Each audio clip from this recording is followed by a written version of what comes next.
अपनी कई लिस्ट जारी कर दी हैं। क्या इसी तरह से कांग्रेस के ऊपर दबाव बनाने के लिए सब कुछ किया जा रहा है? क्योंकि यह भी बताया जा रहा था कि 5 सीटों को लेकर लगभग सहमति बन चुकी है, लेकिन आम आदमी पार्टी अपनी मर्जी के विधानसभा सीटें पाने के लिए कांग्रेस के ऊपर दबाव बना रही थी। क्या ये भी वजह हो सकती है कि 20 उम्मीदवारों की सूची जारी कर दी, या फिर अब आम आदमी पार्टी और कांग्रेस की विधानसभा चुनाव को लेकर हरियाणा में दोनों की राहें अलग अलग हैं? ऐसा भी हो सकता है। न्यूज रूम से हमारे साथ अतुल प्रताप जी लगातार जुड़े हुए हैं। अतुल प्रताप जी, एक तरफ गठबंधन की चर्चाएं हो रही हैं कि जल्द ही ऐलान हो सकता है कि आज ऐलान कर दे, दोनों पार्टियों की तरफ से संयुक्त तौर पर प्रेस कॉन्फ्रेंस हो और ऐलान कर दे। दूसरी तरफ आम आदमी पार्टी ने 20 अपने उम्मीदवार भी उतार दी। तो क्या विराम लग गया, उस चीज पर गठबंधन नहीं होगा, या फिर यह कांग्रेस के ऊपर दबाव बनाने के लिए सब कुछ आम आदमी पार्टी ने किया है? देखिए, एक तरीके से इसको हम विराम ही मानेंगे, क्योंकि आखिरी शाम थी। आसिफ, अब आखिरी शाम में इस बात का जिक्र सुबह से हो रहा था कि आज देर शाम तक आप कोई कंफ्यूजन है या कोई बात बन पाई है, नहीं बन पाई है, तो उस पर अपनी सहमति जता दे या फिर खुलकर अपनी बात रख दे। आम आदमी पार्टी की तरफ से भी सुशील गुप्ता से लेकर संजय सिंह तक के बयान आए कि बातचीत चल रही है, शाम तक कुछ फैसला हो जाएगा। राघव चड्ढा की दीपक बावरिया से बातचीत हो चुकी है और सहमति सीटों को लेकर बन गई है। लेकिन उस बीच में 20 सीटों का ऐसे ऐलान किया जाना, वो आपका ये कहना भी कि हाँ, दबाव बनाने की राजनीति भी हो सकती है क्या?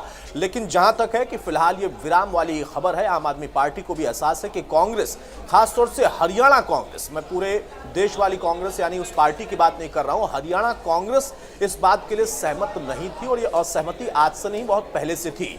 बार बार नेताओं की तरफ से, उनके पदाधिकारियों की तरफ से संकेत दिया गया कि हम अकेले लड़ने में सक्षम हैं, हमें किसी की आवश्यकता नहीं है, हमारे पास अपने ही इतने दावेदार हैं, अपने ही इतने आवेदक हैं कि हमें वहीं पर छांटने में मुश्किल हो रही है। अगर हम किसी और पार्टी को अपने साथ शामिल करते हैं तो नाराजगी बढ़ेगी, और हमारे जो कार्यकर्ता जिन्होंने अथक प्रयास किया, मेहनत की, और इस तरीके का माहौल हरियाणा में वो महसूस करा पा रहे हैं, तो वो हतोत्साहित हो जाएंगे। नाराजगी के साथ वो अपनी बात भले खुलकर जाहिर ना करें, लेकिन नाराजगी जाहिर कर सकते हैं। उस पूरे परिस्थिति को आप देखिए और समझिए, तो वहां पर इस बात को आपको एहसास करने में कतई कोई संकोच नहीं होगा और कहीं दिक्कत नहीं आएगी कि एक तरीके से विराम की खबर है।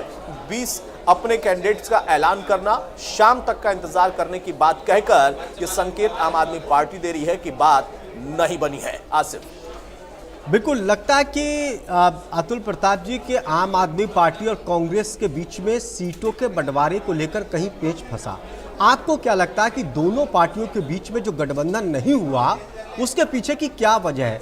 क्या कांग्रेस के जो नेता आश्वासन दे रहे थे अपने आला कमान को, अगर हम अकेले दम पर भी चुनाव लड़ेंगे तब भी पूर्ण बहुमत के साथ हम सरकार बनाने में सक्षम है, या फिर सीटों का ज्यादा बंटवारे के लिए आम आदमी पार्टी ज्यादा सीटें मांग रही थी, इसलिए ये गठबंधन नहीं हुआ? देखिए, आप लोकसभा चुनाव को याद करिए, उस वक्त आम आदमी पार्टी के साथ गठबंधन होता है, इंडिया गठबंधन का हिस्सा वो होती है, और फिर जो 10 में से कितनी सीटें उनको मिलती हैं, आप अंदाजा उसी बात से लगा लीजिए।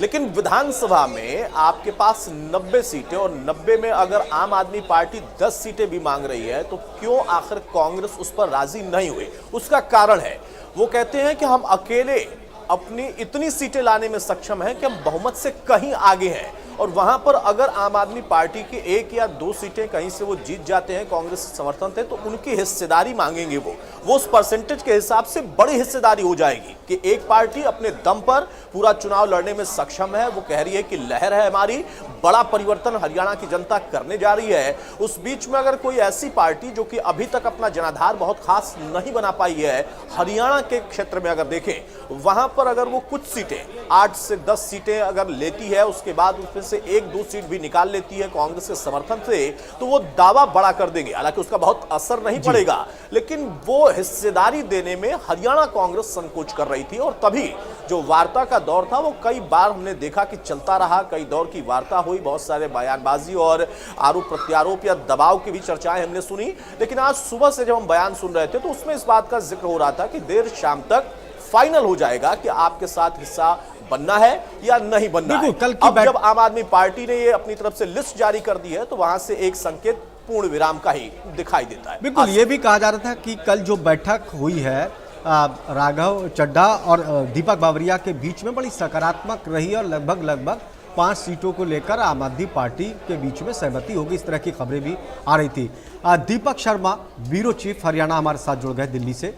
अब दीपक, क्या माना जाए, आम आदमी पार्टी ने जो 20 उम्मीदवारों की लिस्ट जारी कर दी, क्या माना जाए कि पूरी तरह से विराम लग गया, अब गठबंधन नहीं हो सकता? क्या अंदर की खबरें हैं?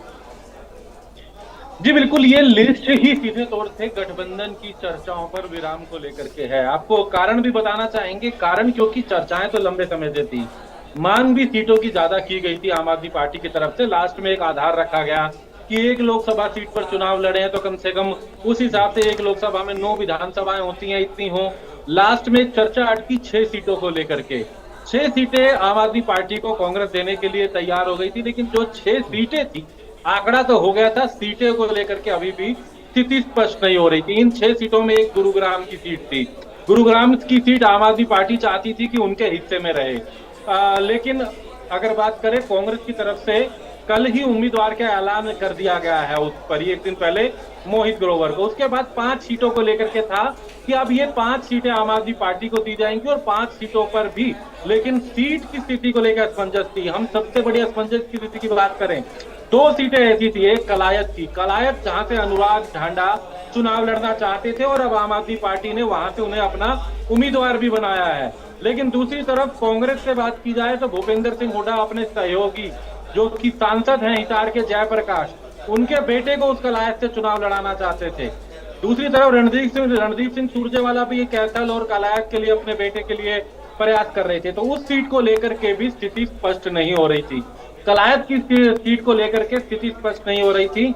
आम आदमी पार्टी उस सीट को लेना चाहती थी, अनुराग ढांडा वहां से चुनाव लड़ना चाहते थे, जींद से सुशील गुप्ता चुनाव लड़ना चाहते हैं, लेकिन इन सीटों को लेकर के स्थिति स्पष्ट नहीं हो रही थी। यही कारण है कि आज सुशील गुप्ता ने सबसे पहले सुबह अपना बयान दिया कि अगर दोपहर तक पार्टी ने कोई निर्णय नहीं लिया तो आज शाम को आम आदमी पार्टी अपनी 90 सीटों पर उम्मीदवारों का ऐलान कर देगी, जो कि सूची तैयार है।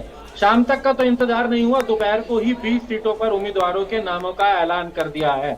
इन 20 सीटों पर सुशील गुप्ता ने अपनी सीट का तो नाम नहीं रखा, लेकिन कलायत जिसको लेकर के लंबी चर्चा चल रही थी, उस सीट के नाम का उम्मीदवार का ऐलान कर दिया गया है कि अनुराग ढांडा वहां से उम्मीदवार होंगे।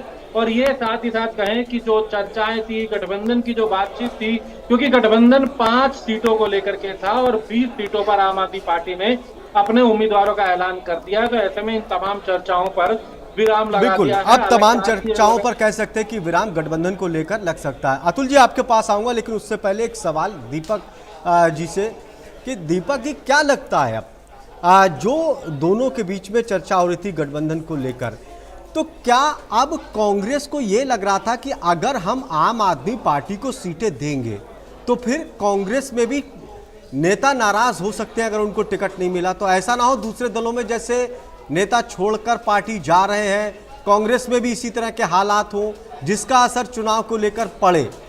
तो क्या ये भी वजह है कि कांग्रेस ने पैर पीछे खींच लिया? देखिए, हरियाणा कांग्रेस बिल्कुल भी नहीं चाहती थी कि ये गठबंधन हो। हरियाणा कांग्रेस चाहती थी कि सभी सीटों पर चुनाव लड़ें। हालांकि समाजवादी पार्टी को लेकर के जरूर 2 सीटों को लेकर के शासक के तौर पर रखा गया था, 2 सीटों को लेकर के, लेकिन आम आदमी पार्टी को लेकर के शुरुआत से ही कहीं ना कहीं हरियाणा कांग्रेस नहीं चाहती थी। लेकिन राष्ट्रीय स्तर पर कांग्रेस का ये प्रयास था। उसका एक कारण भी है। दिसंबर या जनवरी की बात करें तो दिल्ली विधानसभा के भी चुनाव होने हैं। दिल्ली की 70 विधानसभाओं में कांग्रेस चाहती है कि आम आदमी पार्टी 25 सीटें उन्हें दे। वो 25 सीटों का भी दावा इसलिए है कि 4 और 3 पर इन्होंने हाल ही में लोकसभा का चुनाव भी लड़ा है। तो ऐसे में कांग्रेस राष्ट्रीय स्तर पे इंडिया अलायंस के तहत दिल्ली विधानसभा की लड़ाई में भी आम आदमी पार्टी को साथ अपने आप को देखना चाहती थी। उससे पहले इस विधानसभा के चुनाव में अगर बात करें तो ये हरियाणा को लेकर के एक चर्चा थी, लेकिन क्योंकि हरियाणा कांग्रेस नहीं चाहती थी, लेकिन राष्ट्रीय स्तर को देखते हुए पहले 6 सीटें और 6 में जब एक का ऐलान हो ही गया गुरुग्राम, तो 5 सीटों को लेकर के ये गठबंधन तो लगभग तय हो रहा था, ऐलान बाकी था। और ऐलान में भी 5 सीटें कौन सी होंगी ये कलायत को लेकर, जगह को लेकर यहाँ पर सहमति नहीं बन पाई। अतुल जी, 2 सवाल आपके हैं, छोटे छोटे जवाब चाहूंगा। एक सवाल यह है कि क्या लोकसभा चुनाव में जो बेहतर परिणाम आए उसके बाद कांग्रेस के नेताओं के ऊपर आला कमान का क्या भरोसा ज्यादा बढ़ा, इसीलिए कांग्रेस के नेताओं ने, जो प्रदेश कांग्रेस के नेताओं ने आलाकमान से कहा कि अगर हम गठबंधन नहीं करेंगे तो बेहतर परिणाम आएंगे, क्या एक गठबंधन की ये भी वजह रही है कि नहीं बन पाया? और दूसरा सवाल, इसका आगे क्या असर पड़ेगा नेशनल लेवल पर? अगर जब चुनाव लड़ा जाएगा तो क्या आम आदमी पार्टी कांग्रेस के बीच में खटास पड़ सकती है? देखिए, आपने जो सवाल पूछा है वो दूरगामी है कि क्या भविष्य में नेशनल लेवल पर आम आदमी पार्टी की नाराजगी या फिर ये दूरी नुकसान पहुंचा सकती है। फिलहाल अब लोकसभा का चुनाव होने में काफी वक्त है और उसके पहले आम आदमी पार्टी का पूरे देश में अगर हम कहें तो ऐसा नहीं है कि बहुत सारे प्रदेशों में बहुत बड़ा प्रभाव है। 2 जगहों पर उनकी सरकार है, यहाँ पर सरकार में शामिल होने के लिए वो उत्साहित थे कि गठबंधन हो जाए। लेकिन जो बात आपने कही कि लोकसभा चुनाव में हिस्सेदारी और फिर उसका परिणाम के बाद कांग्रेस, प्रदेश की जो कांग्रेस है, उनका कॉन्फिडेंस का बढ़ना और वो लाजमी था, और फिर ऊपर मैसेज देना। दीपक उसी बात का जिक्र भी कर रहे थे कि सीटों पर सहमति कमोबेश बन सकती थी, लेकिन जो सीटें वो मांग रहे हैं, पर्टिकुलर जो उनके सक्रिय नेता हैं, जैसे अनुराग ढांढा का जिक्र किया दीपक ने, तो वो प्रमुखता से इस पार्टी को लीड कर रहे हैं। तो अगर उनको उस सीट पर जहां से वो दावेदारी चाहते थे टिकट नहीं मिलेगी तो फिर वहां पर मुश्किल उनके लिए व्यक्तिगत तौर पर होती है, और पार्टी स्तर पर कांग्रेस के लिए, क्योंकि पार्टी को भूपेंद्र सिंह हुड्डा अपने नेतृत्व में एक तरीके से चला रहे हैं और आलाकमान का पूरा भरोसा उन पर है कि हाँ, उनके नेतृत्व में ही हमने चुनाव जीता है। वो अलग बात है कि कहा जाता है कि कांग्रेस पार्टी है, लेकिन जो प्रदेश के अपने नेता होते हैं, भूपेंद्र सिंह हुड्डा का भी अपना बड़ा कद है, तो वहां पर वो मैसेज साफ तौर पर दे रहे थे, और इसी वजह से प्रदेश स्तर पर मुझे लगता है कि सहमति नहीं बन पाई। सीटों पर सहमति बन सकती थी, लेकिन पर्टिकुलर उन सीटों पर अगर आप कहेंगे कि नहीं हमारा वाला ही कैंडिडेट होगा, तो वहां पर पार्टी कांग्रेस की जो है वो